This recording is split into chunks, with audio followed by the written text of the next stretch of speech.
Miss হবে না আপনার পছন্দের টিভি শো। দেখুন জি5 অ্যাপে একদম ফ্রি। আমি একটা জিনিস বুঝতে পারছি না, তোরা সবাই মিলে সব সময় বলে বেড়াচ্ছিস কি না ও আমার জীবনটা তছনছ করে দিয়েছে, সর্বনাশ করেছে আমার। কই ওকে তো এই কথাটা বলার সুযোগই দিচ্ছিস না যে আমি ওর জীবনটা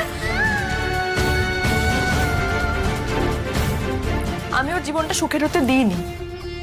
বাবা মারা যাওয়ার দিন আমি যে সিদ্ধান্তটা নিয়েছিলাম সেটা সৌর্য নীলু দুজনকে একটা অকওয়ার্ড সিচুয়েশনের মধ্যে ফেলে দিয়েছিল। কাজে এখন আমার কিছু বলার নেই, এখন আমার নীলুর কাছে ক্ষমা চাওয়া ছাড়া আর কিচ্ছু বলার নেই। সত্যি নীলু, তুই যদি পারিস শুধুমাত্র আমাকে ক্ষমা করে দিস ব্যাস। তুমি ওর কাছে ক্ষমা চাইছো Rai? I can't believe this. আমি সত্যি বিশ্বাস করতে পারছি না রাই। রাই, তুমি যদি সেই দিন ওই কাজটা না করতে তাহলেও কিন্তু তোমার বোন তোমার সাথে ওই একইভাবে ঈর্ষা করত, তোমার একইভাবে ক্ষতি করার চেষ্টা করত। কেন বলো তো?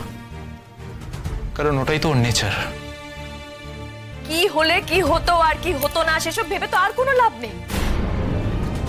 এমনিতেই আমি আজকে এই বাড়ি থেকে বেরিয়ে যাচ্ছি, কাজেই আমি চাই তোর প্রত্যেক দিনের ভাবনা চিন্তার মধ্যে আমি যেন কোনোভাবেই আর না থাকি। তোর দিদি ভাইকে তোর জীবন থেকে তুই মুছে ফেল। আর সবসময় তোর মাথার মধ্যে ঘোরে না আমি তোর জীবনটা ধ্বংস করে দিয়েছি, আমার জন্য তোর জীবনটা সর্বনাশ হয়ে গেছে, তোর সবকিছু তছনছ হয়ে গেছে। প্লিজ এই সবকিছুকে না নিজের মন থেকে তাড়িয়ে দে। তুই বুঝতে পারছিস না? তুই যদি এই ভাবনা চিন্তাগুলো থেকে না বেরিয়ে আসিস তাহলে আমাকে শাস্তি দেবার চক্রে ফেসে সারাটা জীবন একই চক্রে তুই ঘুরে যাবি। জীবনটাকে নতুন ভাবে দেখ, নতুন ভাবে বাঁচ। প্লিজ প্লিজ চুপ কর না।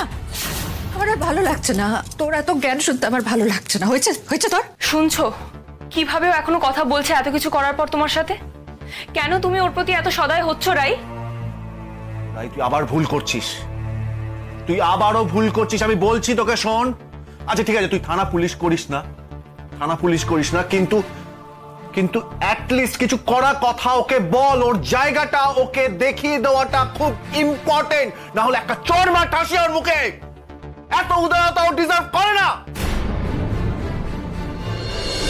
কি হবে? করা কথা বলে চর মেরে কি হবে? ও বুঝে যাবে নিজের ভুলটা। ভুল না, একই জিনিস বারবার করলে সেটার ভুল থাকে না, অন্যায় হয়ে যায় রাই। সেটা যাই হোক না কেন, তোমরা কেন বুঝতে পারছো না বলো তো বৌমনি? আজকে যদি আমি ওকে কিছু বলি বা তোমরা সকলে যদি ওকে কিছু বলো, তোমাদের কি মনে হয় ও নিজের ভুলটা বুঝতে পেরে যাবে? ও ক্ষমা চাইবে? কখনো না। যতদিন না পর্যন্ত নিজের ভেতর থেকে ও সেটা ফিল করবে, ওকে বোঝানোটা ঈশ্বরেরও সাধ্য নেই। আর আরো একটা কথা, যদি আজকে আমি নীলুকে কিছু বলতে যাই না, তাহলে আমার সেই প্রত্যেকটা মানুষের কথা মনে পড়ে যাবে যারা নীলুর কথায় বিশ্বাস করে আমাকে দোষী ঠাকুরেছে। কাজে সেই তিক্ততার মধ্যে আমি ঢুকতেই চাই না। কিন্তু দিদি ভাই মেজি ভাইয়ের জন্য তোর জীবনের একটা দিক তছনছ হয়ে গেল, আর তুই ওকে ছেড়ে দিবি? বাকিরা যা করেছে সেটা অন্যায়, তবে সেই অন্যায়ের কারণ কিন্তু ওই। তখন থেকে কেন শাস্তি শাস্তি করে যাচ্ছিস একটু বলবি আমাকে প্লিজ? আমি শাস্তি দেওয়ার কে? আর তোদের কি মনে হয় ও যথেষ্ট শাস্তি পাচ্ছে না? এই যে সৌর্য ওকে এখান অব্দি টেনে নিয়ে এসেছে, আমার সামনে ওকে দাঁড় করিয়েছে। না আমি না, তোমার দিদি ভাই তোমাকে শাস্তি দেবে।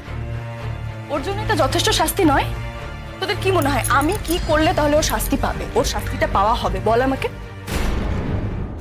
জি5 ডাউনলোড করুন আর সব এপিসোড দেখুন একদম ফ্রি।